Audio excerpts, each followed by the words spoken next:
Hello, everybody. It's breaking news. I just got into Kansas City, Missouri. I know a lot has been going on in the last 2 days, and I'll make some comments on all that. But this is breaking. So I got a message from the leader of the registered provincial Party 51, Quebec Party. They're registered and they've agreed to join forces, help register the federal party. It's major. It's great. It's incredible. There's lawyers there. There's other issues. I have to go through it with them, and we haven't talked. I just got that message from their leader that they've agreed. So it's huge, everybody. It's huge. I do this trip in the States. People see it. It is major, and just so everybody knows, going through I started like really getting into Canada 51 when I hit Kentucky, and it was going pretty good. I probably interacted and affected maybe 30 Americans, all at different points along the way. Arkansas, you know what? I got liftoff after spending time with Angie this morning. I stopped in so many little towns. I have major pictures. Got invites from the Republicans there. I'm not joking. Signs everywhere. You saw my picture, my sign. I stopped in so many small towns cheering me on. People right with it when you explain it.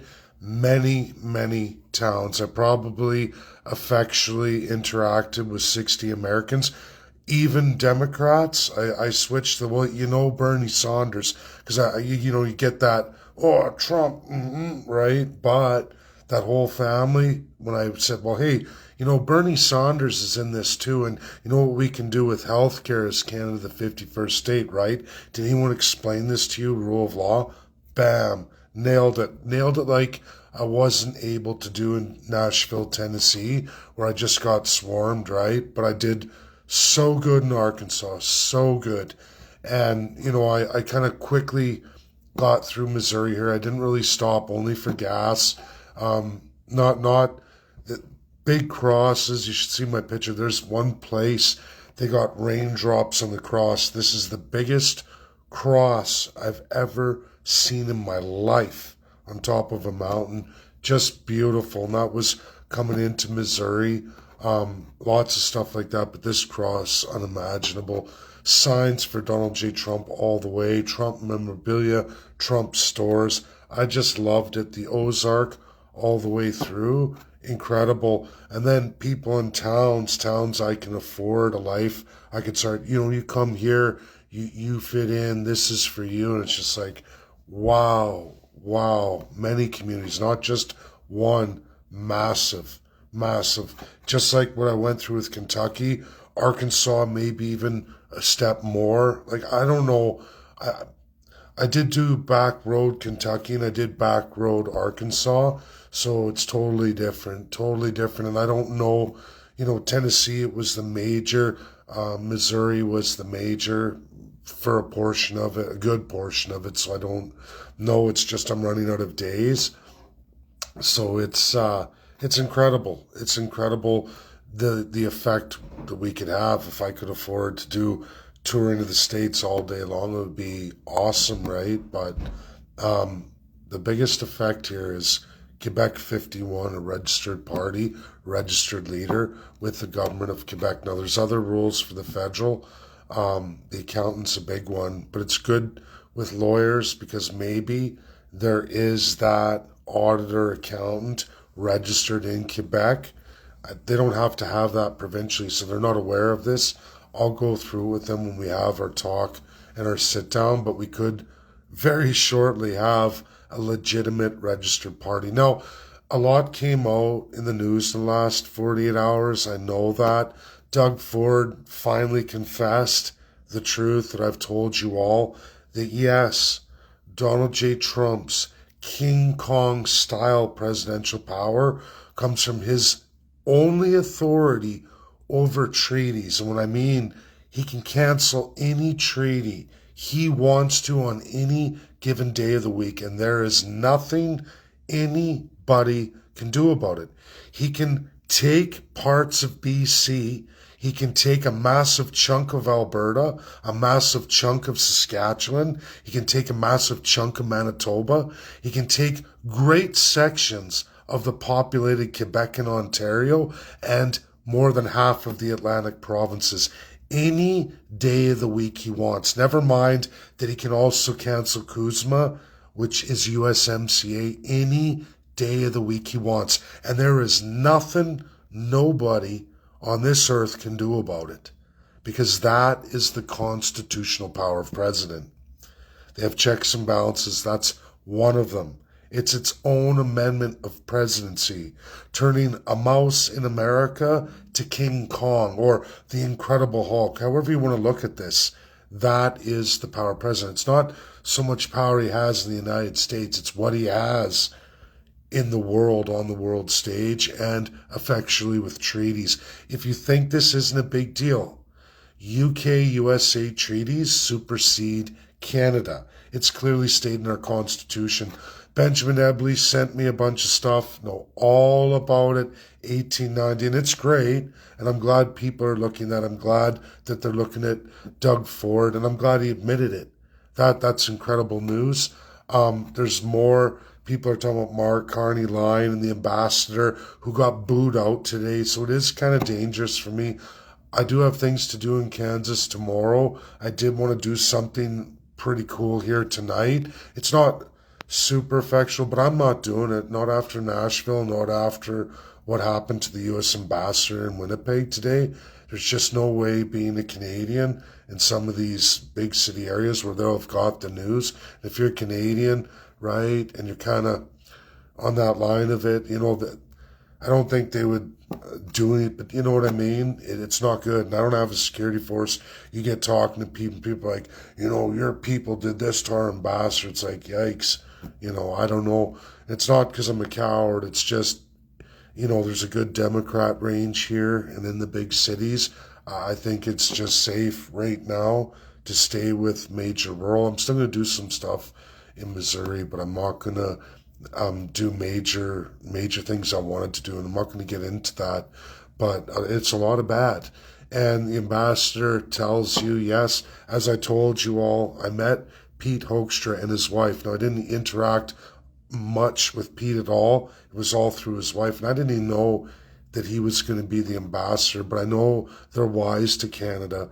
They're wise from his last role as ambassador in the Netherlands. He's very wise to all of it. His wife made that abundantly clear, speaking, and, him nodding. So now you see he's a big talker, and I mean articulate, and he's very serious that Canada, don't you dare turn your back on USA, meaning don't you go with China and India. And as we can all see, what I didn't want to happen, and Jonathan Bahai, I should have tagged him this. I should have tagged Benjamin too.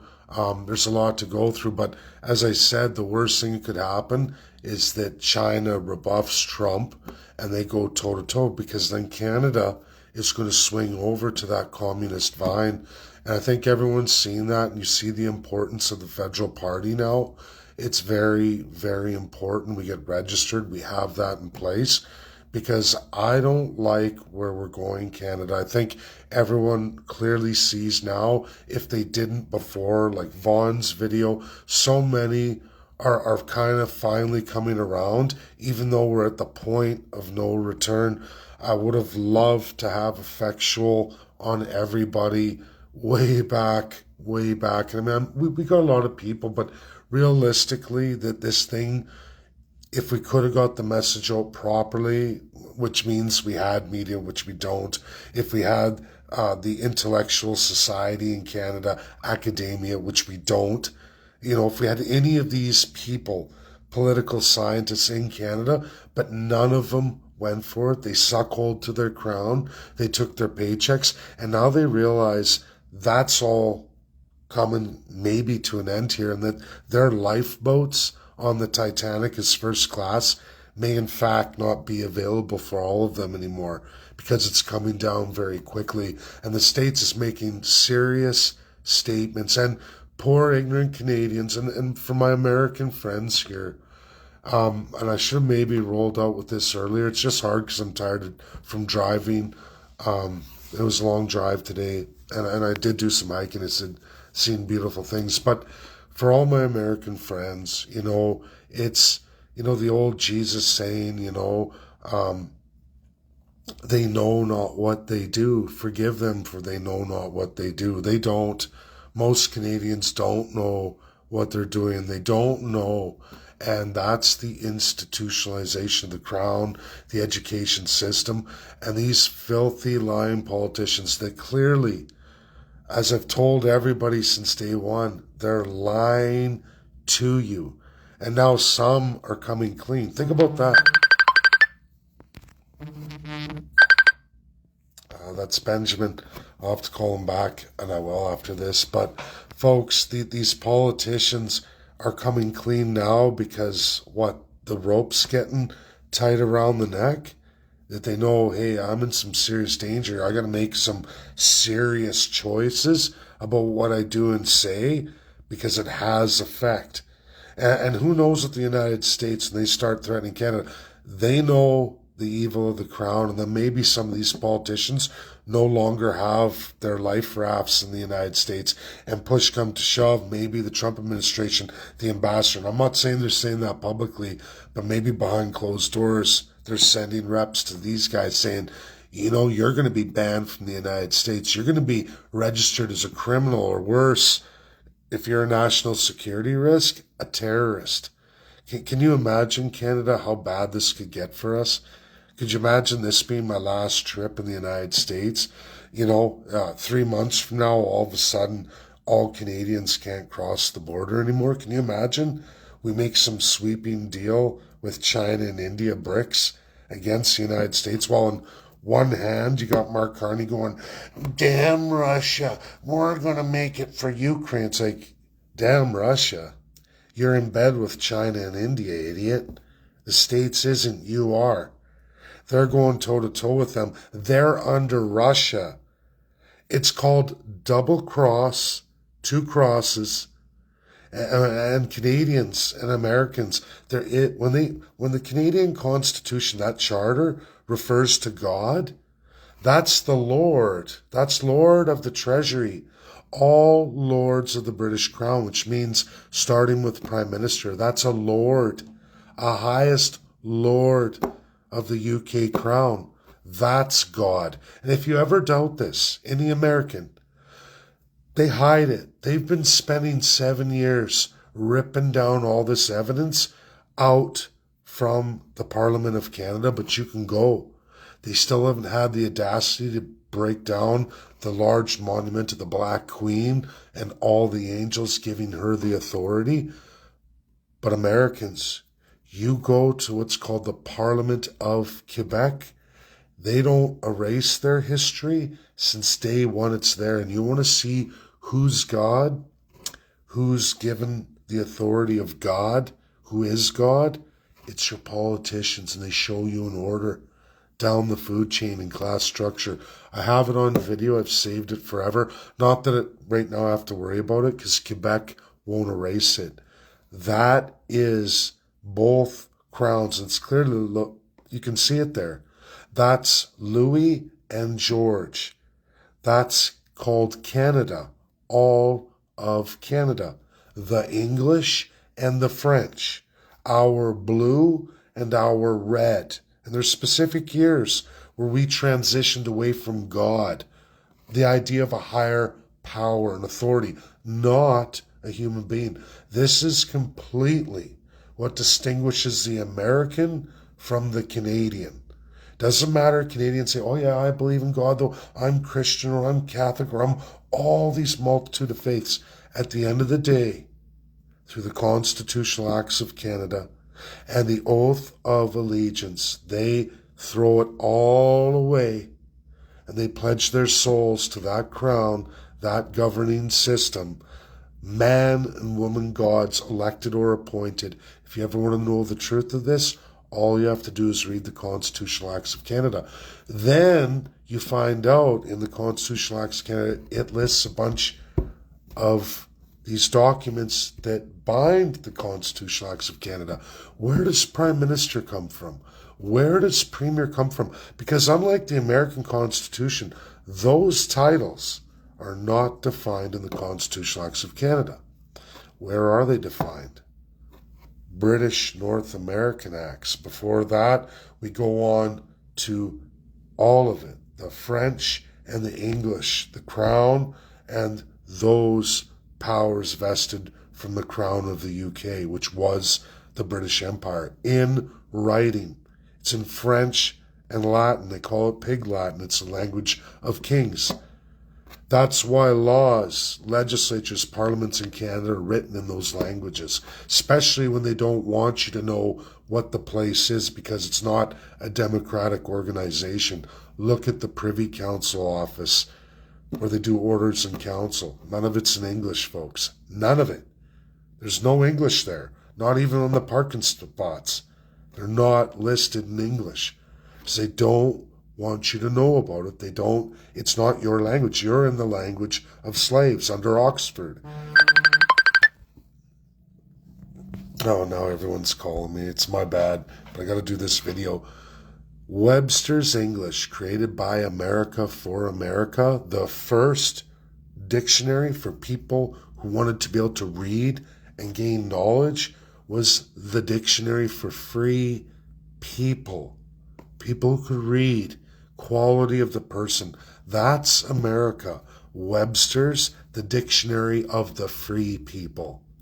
Oxford came after for all of us illiterates in British North America as an attempt to mimic a Webster's, or at least a front for that, because when you start going word for word, you realize they're two different Englishes.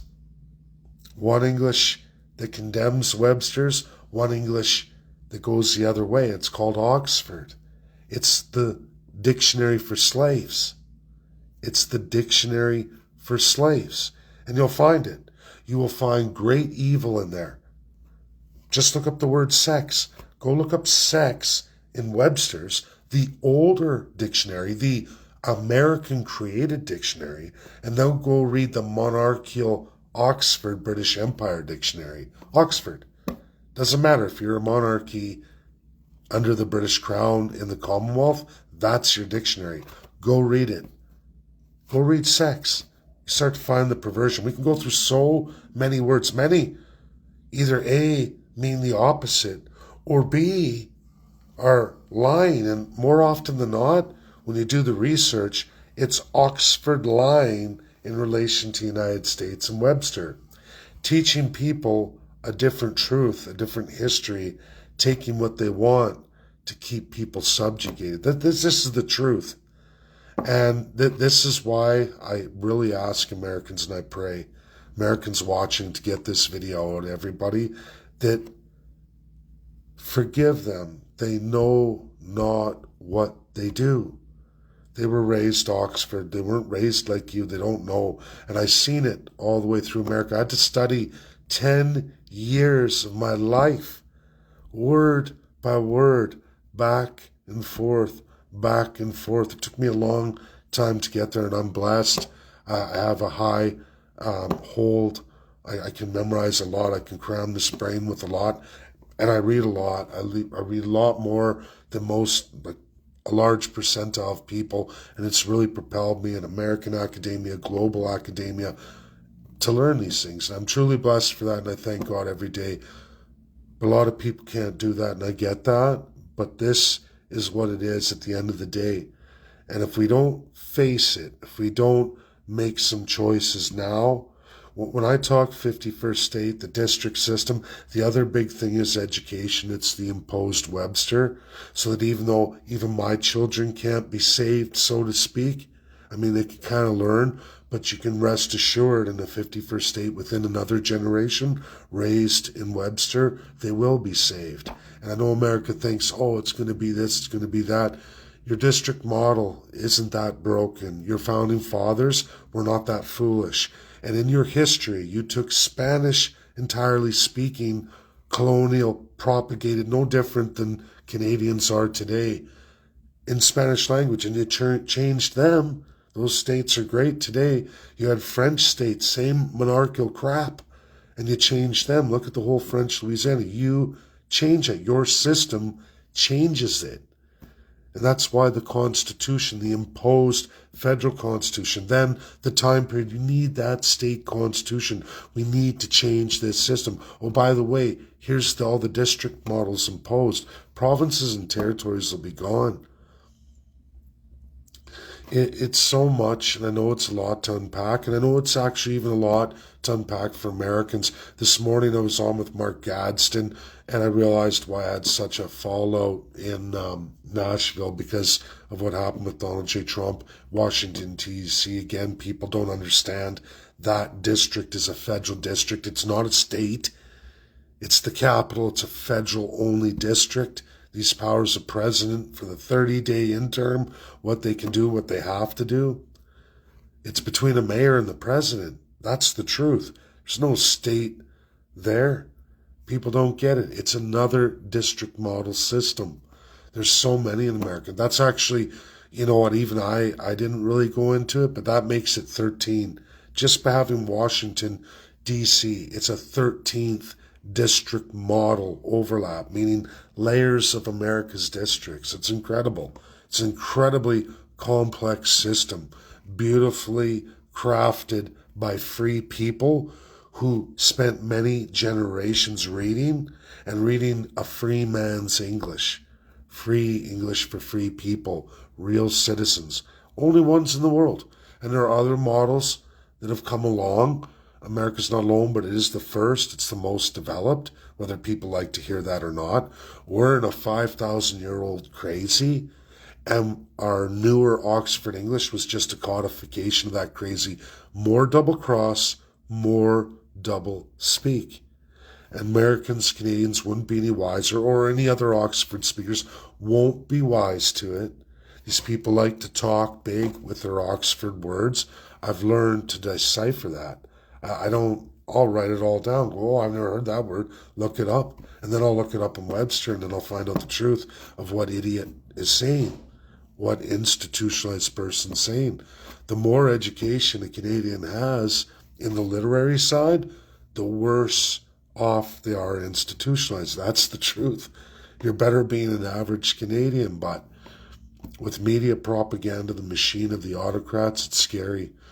Anyhow, everybody, that's my video. It's breaking news for us. I could find myself, at least after holidays, because I have to take my girls for holidays Saturday. I have projects to do here in the U.S., major ones, and I got to get that all done by Saturday. In fact, it might even be a delay on California. That might have to come after my daughter's and our holiday, and then I'm going to get to work on everything. So be happy. There's a lot coming. I'm not happy with China-USA battle and where that could take our crown in Canada. That's really bad. And of course, the other side of that is that USA turns around and Trump just cancels USMCA. And he could do that, swipe of a pen right now. Right now. But I think they're going to play this out, and we're going to know October 27th. I've stated that. That's when Parliament's in, and we're going to see where Carney's at then. And if they haven't moved, it's going to be over. And you know what? Whether Trump scrubs it with his pen, which he can do, or whether they just let it expire next July, I think it would be next July. And here's my opinion why. To give American companies a whole breath and time to change their value and supply chains away from Canada. If you haven't noticed, folks, that's what's been going on here. I've tried to explain this. There are sanctions. Now we're into trade embargoes because of investments. And then it's going to be locked out forevermore. And once those Americans create new value and supply chains outside of America, we're done. And that is what's going to continue if we stay on this road. And the only way out, not for one province. I know people try to Alberta or Quebec, and I'm glad Quebec, which there are a lot, and I'm not trying to be rude here to Albertans, but the Albertans you got for independence, the rest of it, it's a crock. You're in court right now. And you people think that somehow in the Canadian model system, everything's going to work out, or magically it's all about economics for USA. That's what they want. No. Or resources. No. Look at the history of the United States. To be this ignorant and blind and unable to look at the 50 state histories, that's on you. That's on you. You've been rolled out with that a lot. And Albertans should have a firm grasp in independence. I rolled out a platform in international law. Now we got Trump in a second term answer with, well, how about just 51st state? Much easier than the path you're going. Then you don't have to kiss Russia, China, UK, or France's butt, because you know you're not going to get UK and France. 51st state, you get everything you want. Poof. Perfect. Perfect. And yet people still, no, it's going to be this way, it's going to be that way. It's not going to be this way. It's not going to be that way. It's going to be the way the USA has done it every single time. You fit in or you fuck off. And I hate to say that, but that's the truth. That's the truth. And that's where we're at. It's always been that. Why would USA do something else for somebody else that they don't do for anybody? And what about all the other enabling acts of all the other states with conditions? You follow this path, laid out and developed clearly by several founding fathers, even amendments to the Constitution on these exact things, by yet those founding fathers are a good portion of the high-end ones. And when we talk high-end, I mean high IQ. These were high IQ individuals, and Trump's not a low IQ individual either. This is where people have to stop listening to the crud and the crummy. Quebec's coming on forward. Why? Because they have smart lawyers, smart people with pretty good credentials, and they're not fraudulent. They're saying, okay, yeah, we see this. We see where it's going to go for Quebec if we don't.